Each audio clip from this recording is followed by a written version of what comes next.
Assalamualaikum warahmatullahi wabarakatuh.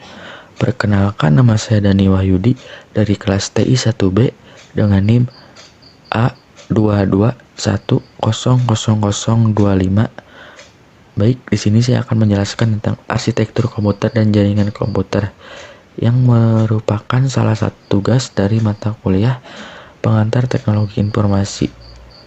Langsung saja ke materi pertama, yaitu arsitektur komputer. Pengertian arsitektur komputer. Arsitektur komputer adalah konsep perencanaan serta struktur pengoperasian dasar dari sebuah sistem komputer. Arsitektur komputer juga dapat diartikan sebagai ilmu yang mempelajari tentang cara menghubungkan berbagai komponen perangkat keras sehingga terbentuklah sebuah komputer. Jenis arsitektur komputer. Ada 4 jenis arsitektur komputer dengan karakteristiknya masing-masing. Berikut penjelasannya. 1. SISD adalah singkatan dari Single Instruction Single Data. Jenis arsitektur komputer ini merupakan hasil rancangan Van Neumann. Komputer dengan jenis SISD hanya memiliki satu jenis prosesor saja. Model ini sering dikatakan dengan model komputasi tunggal. Yang kedua, SIMD adalah singkatan dari Simple Instruction Multiple Data. Berbeda dengan SISD, jenis arsitektur komputer ini memiliki sejumlah prosesor dengan instruksi sama, tetapi tiap prosesor tersebut mengolah data berbeda. Yang ketiga ada MISD, adalah singkatan dari Multi Instruction Single Data. Komputer MISD memiliki banyak prosesor dengan instruksi berbeda, tetapi pengolahan datanya sama. MISD merupakan kebalikan dari jenis SIMD. Yang keempat ada MIMD, adalah singkatan dari Multi Instruction Multiple Data. MIMD memiliki banyak prosesor yang dengan instruksi serta pengolahan data yang berbeda. Jenis komputer yang dimiliki MIMD adalah bisa menjalankan beberapa aplikasi yang membutuhkan kinerja tinggi. Fungsi arsitektur komputer. Arsitektur komputer memiliki beberapa fungsi, yaitu 1. Perancangan awal komputer. Ini artinya komputer disusun dan dirancang sebaik mungkin agar kinerjanya maksimal. Perancangan ini juga bertujuan untuk mengetahui hal apa yang kurang atau perlu diperbaiki. Yang kedua, mengontrol komponen yang ada di komputer bertujuan agar kinerja komputer bisa berjalan dengan baik atau maksimal. Fungsi kontrol ini juga bisa membantu pengguna untuk bisa menjalankan banyak pekerjaan atau aplikasi dalam suatu komputer. Yang ketiga, membantu menentukan aplikasi atau program yang akan digunakan. Arsitektur komputer dapat membantu programmer dalam menentukan aplikasi atau program apa yang cocok dengan komputer tersebut, sehingga bisa disesuaikan dengan kebutuhan pengguna dan berjalan dengan maksimal. Lalu, selanjutnya ada bagian arsitektur komputer. Yang pertama ada ALU atau Arithmetic Logic Unit. ALU merupakan bagian dari mikroprosesor, fungsi untuk melakukan hitungan aritmatika serta logika. Contoh operasi hitungan aritmatika adalah penjumlahan serta pengurangan. Sedangkan contoh operasi logika AND serta OR.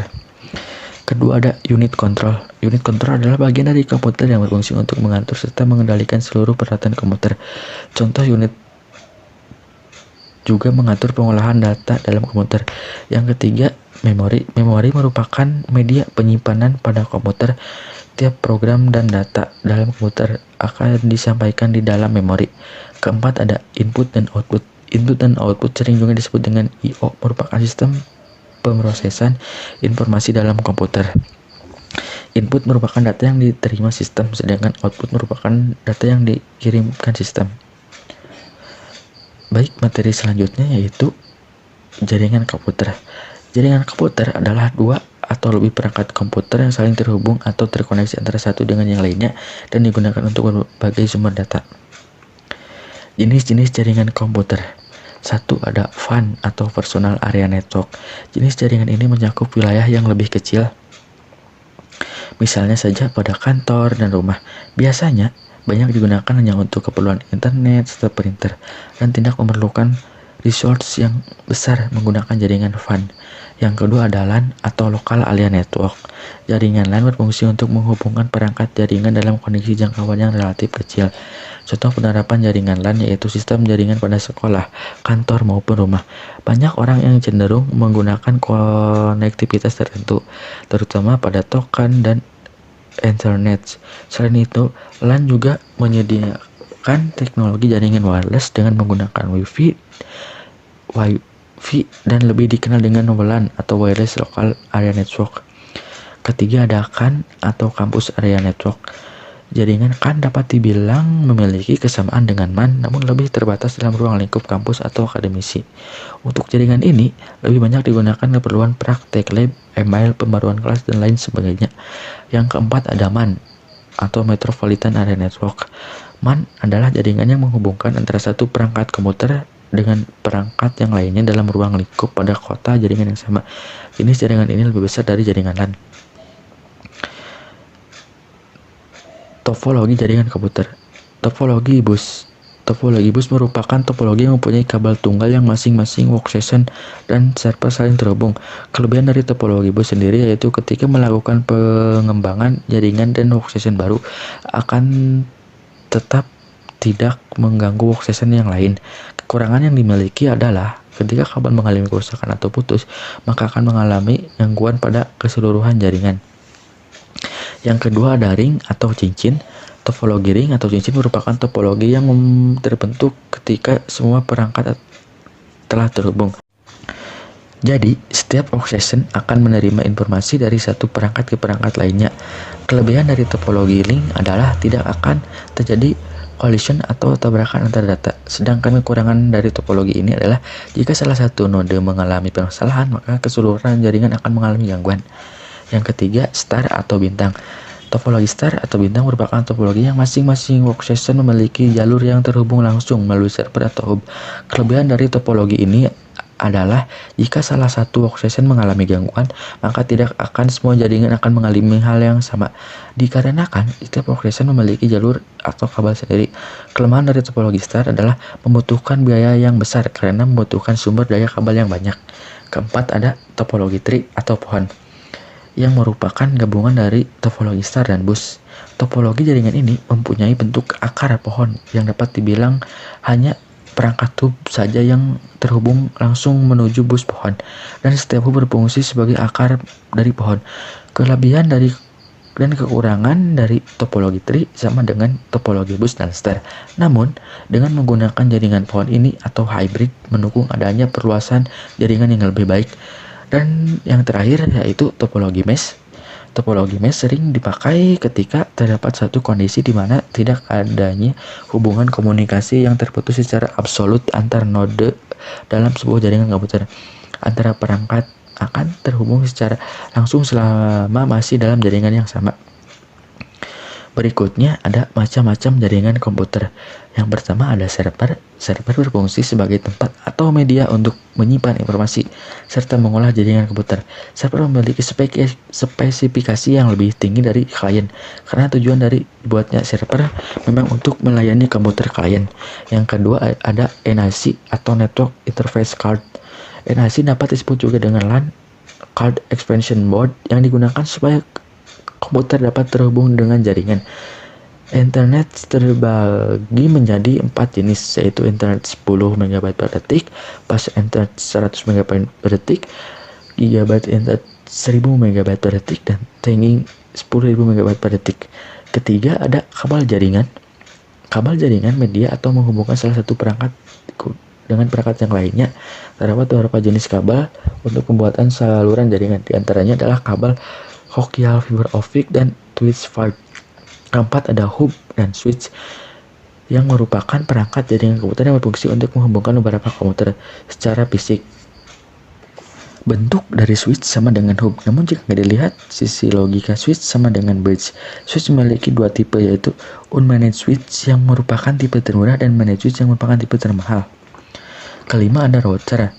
Router adalah perangkat Jarcom yang berfungsi untuk menghubungkan jaringan LAN ke dalam suatu jaringan WAN serta mengelola lalu lintas dari data di dalamnya. Router dapat menentukan jalur terbaik karena memiliki tabel routing untuk melakukan pencatatan terhadap semua alat dalam jaringan. Keenam ada bridge. Bridge adalah sebuah piranti yang digunakan untuk meneruskan lalu lintas antara segmen jaringan berdasarkan informasi pada sebuah data link. Bridge juga memiliki fungsi untuk membagi jaringan yang besar menjadi beberapa jaringan kecil. Yang ketujuh ada modem. Modem merupakan perangkat yang digunakan untuk menghubungkan antara perangkat komputer dengan penyedia layanan internet atau disebut juga Internet Service Provider atau ISP. Yang kedelapan ada reverter. Reverter adalah salah satu perangkat yang berfungsi untuk memperkuat dan meregenerasi jaringan dan sinyal yang masuk. Reverter berusaha untuk mempertahankan integritas dari sinyal jaringan. Kelemahan dari reverter sendiri adalah tidak dapat melakukan filter traffic dalam jaringan. Yang kesembilan ada wireless card. Wireless card merupakan perangkat yang wajib digunakan apabila Anda ingin terhubung dalam jaringan nirkabel. Rata-rata komputer jenis terbaru sudah menggunakan perangkat yang mendukung wireless card, namun Anda juga bisa menambahkan sendiri pada komputer Anda. Selanjutnya ada manfaat jaringan komputer. Yang pertama, untuk berbagai dokumen manfaat yang digunakan sebagai media untuk membagikan dokumen yang Anda miliki kepada perangkat komputer ini dengan menggunakan jaringan internet. Anda dapat membagikan dokumen menggunakan kabel dan data maupun dari kabel. Yang kedua, untuk menjaga dan manajemen keamanan data akan semakin baik disimpan secara tersusun lebih terpusat. Selain itu, jaringan juga bermanfaat untuk memudahkan administrator dalam melakukan manajemen dan perusahaan yang penting. Dengan memanfaatkan shared server, maka setiap karyawan mampu untuk mencari data secara cepat dan efisien. Ketiga, memudahkan dalam berkomunikasi. Jaringan komputer juga sangat memudahkan untuk melakukan komunikasi antara lain maupun dengan orang lain berbeda geografi secara cepat dan akurat. Dengan berkomunikasi secara tepat, maka akan membantu dalam mengatasi setiap permasalahan yang mungkin terjadi dalam perusahaan. Keempat, menyampaikan informasi secara cepat dan dengan bantuan Jarkom. Proses penyampaian informasi menjadi lebih cepat tanpa batas waktu dan tempat. Anda dapat membaca informasi dari berbagai penjuru dunia. Kelima, membantu aktivitas manusia. Dan manfaat jaringan komputer terakhir adalah membantu setiap kegiatan manusia agar lebih efektif dan efisien. Dengan adanya jaringan yang baik, maka setiap aktivitas baik di dalam kantor maupun luar kantor dapat terhubung dengan baik. Selain itu juga ada dampak negatifnya. Yang pertama, dampak negatif dari jaringan komputer yaitu biaya network. Untuk dapat menggunakan jaringan dengan baik, maka Anda juga perlu untuk mempersiapkan setiap kebutuhannya, mulai dari software, hardware, serta investasi perencanaan dan conditionnya. Yang kedua, biaya manajemen mindset. Untuk pengolahan manajemen dan perawatan jaringan juga perlu diperhatikan secara berkala oleh tim IT profesional, sehingga menurunkan kemungkinan terjadinya hal yang tidak diinginkan seperti kerusakan pada perangkat lunak maupun keras. Ketiga, aktivitas sharing yang tidak diinginkan. Dampak negatif yang ketiga, dengan adanya lalu lintas jaringan yang tidak terkontrol dengan baik, maka memperbesar resiko dokumen atau file yang di-sharing terinfeksi virus atau spam pada komputer. Dan dampak negatif yang terakhir yaitu ancaman keamanan jaringan atau network security dengan kemudahan prosesor komunikasi yang dapat dilakukan dimanapun dan kapanpun secara real time. Tentu saja juga meningkatkan risiko munculnya masalah yang lain, misalnya penyebaran konten ilegal, pencurian data, hingga masalah keamanan informasi yang lainnya. Mungkin itu saja pemaparan materi dari saya. Mohon maaf apabila dalam menjelaskannya masih banyak kata-kata yang kurang berkenan dan tidak jelas diucapkan. Terima kasih atas perhatiannya. Wabillahi taufiq wal hidayah. Wassalamualaikum warahmatullahi wabarakatuh.